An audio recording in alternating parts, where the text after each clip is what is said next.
Bismillahirrahmanirrahim.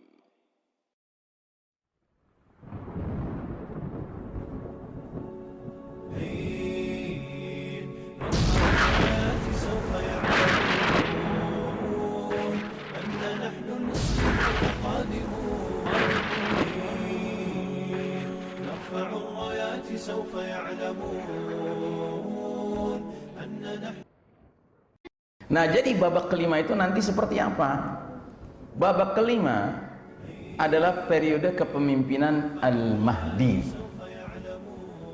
Al-Mahdi ini julukan, Pak, bukan nama. Laki-laki yang mendapat petunjuk dari Allah, satu, dan laki-laki yang ditunjuk Allah. Untuk apa? Untuk menjadi Amirul Mukminin fi akhir zaman, pemimpinnya kaum mukminin di akhir zaman.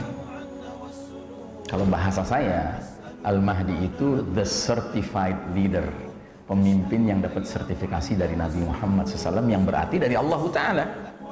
Karena Nabi tidak pernah berbicara atas dasar hawa nafsu, kan? Selalu dibimbing Allah. Nah, kalau kita sudah tahu the certified leader akan datang, Pak, yaitu Al-Mahdi, maka kita sepatutnya tidak terlibat dalam permainan-permainan mengusung-usung uncertified leaders, pemimpin-pemimpin yang nggak ada sertifikasinya dari Allah dan Rasulnya. Ngapain juga, nanti ujung-ujungnya kita bisa kecewa, dikirain macan, nggak taunya meong kucing-kucing, kucing meong-meong gitu.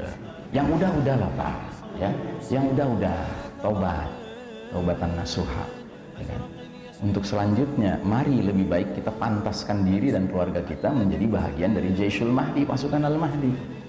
Karena Al-Mahdi ini, kalau menurut pengamatan saya, ya, yang berusaha untuk mendalami ilmu akhir zaman, saya termasuk orang yang bersangka baik kemunculan Al-Mahdi sepertinya jadwalnya nggak lama lagi. Kenapa? Karena berbanding terbalik dengan semakin hebohnya para penguasa mulkan Jabriyah ini menunjukkan kezaliman mereka. Semakin mereka menunjukkan kezaliman mereka, semakin sudah dekat jadwal berakhirnya kepemimpinan mereka. Persis kayak Fir'aun. Ketika Fir'aun sudah sampai berani menyatakan ana rabbukumul a'la, akulah Rabb kalian yang maha tinggi, nggak berapa lama setelah itu Fir'aun ditenggelamkan oleh Allah Ta'ala. Gitu. Jadi kita harus yakin, Pak, mulkan Jabriyatan ini expire date-nya kelihatannya udah makin dekat, Pak. Karena apa? Kita makin dipaksa, kita makin dizolimi sekarang ini. Dan Allah Ta'ala tidak akan membiarkan kezoliman itu berlangsung terus.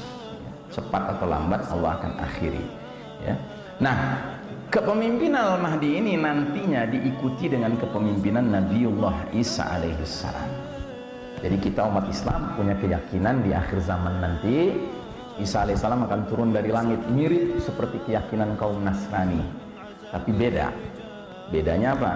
Kaum Nasrani meyakini bahwa Yesus Kristus nanti kalau turun dari langit akan mendirikan kerajaan surga, ya, Kingdom of Heaven di muka bumi ini dengan ajaran Nasrani.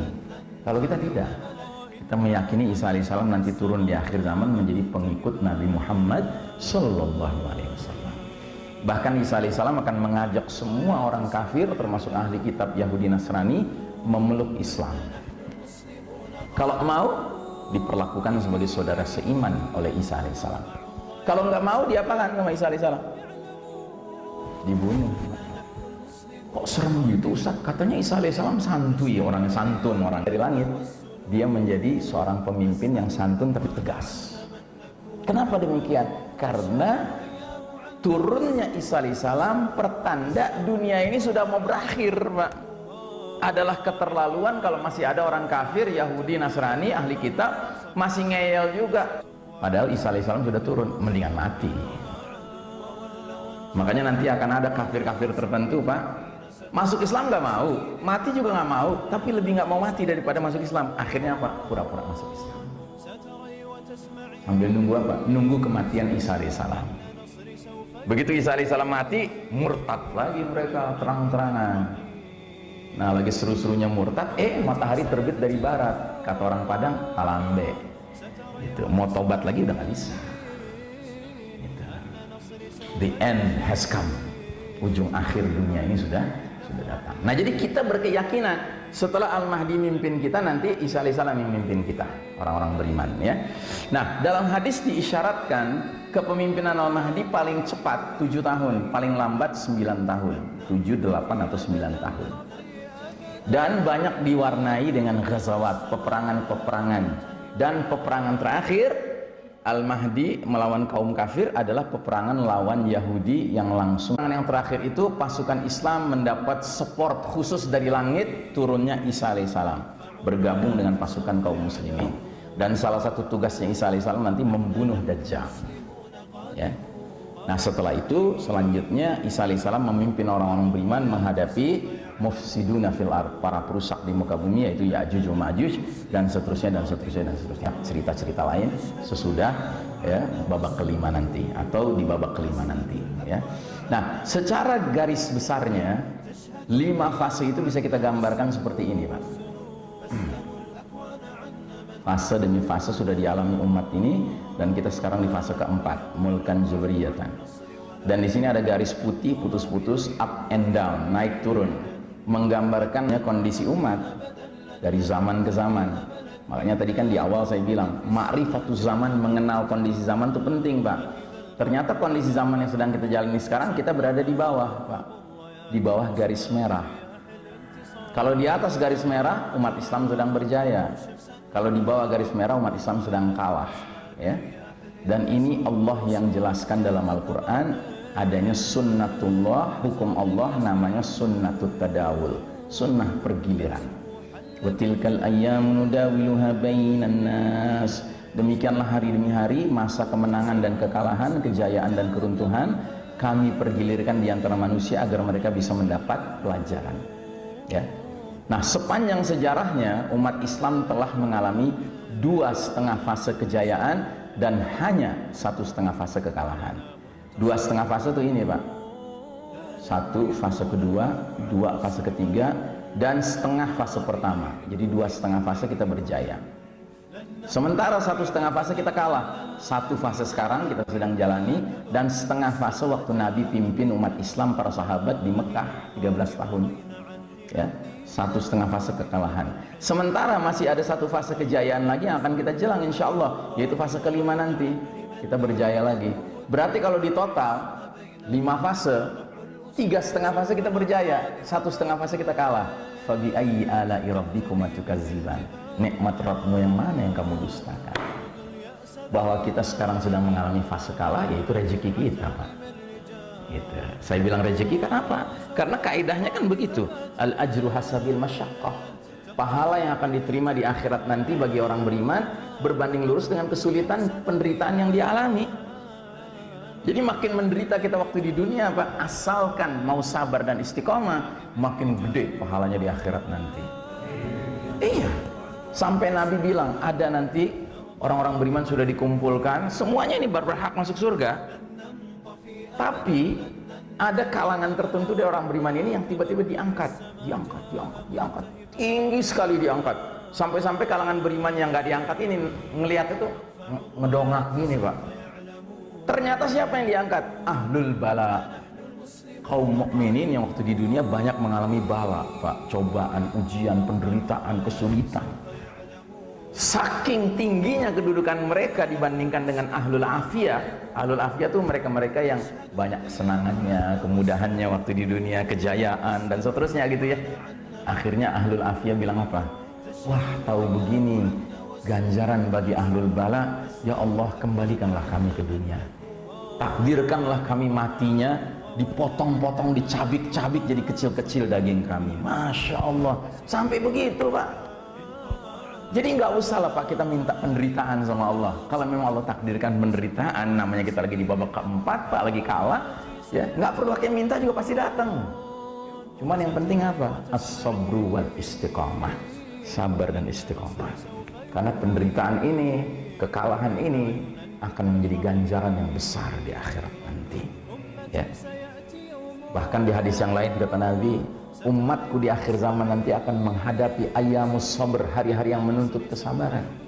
Barang siapa yang hidup di zaman itu, ya, dia menjalankan satu kebaikan saja sesuai sunnahku, maka nilai amal pahala amal dia seperti pahala 50 orang yang mengerjakan kebaikan itu. Terus sahabat nanya, 50 orang di kalangan mereka apa di kalangan kami? Bahkan di kalangan kalian. Masya Allah, Pak.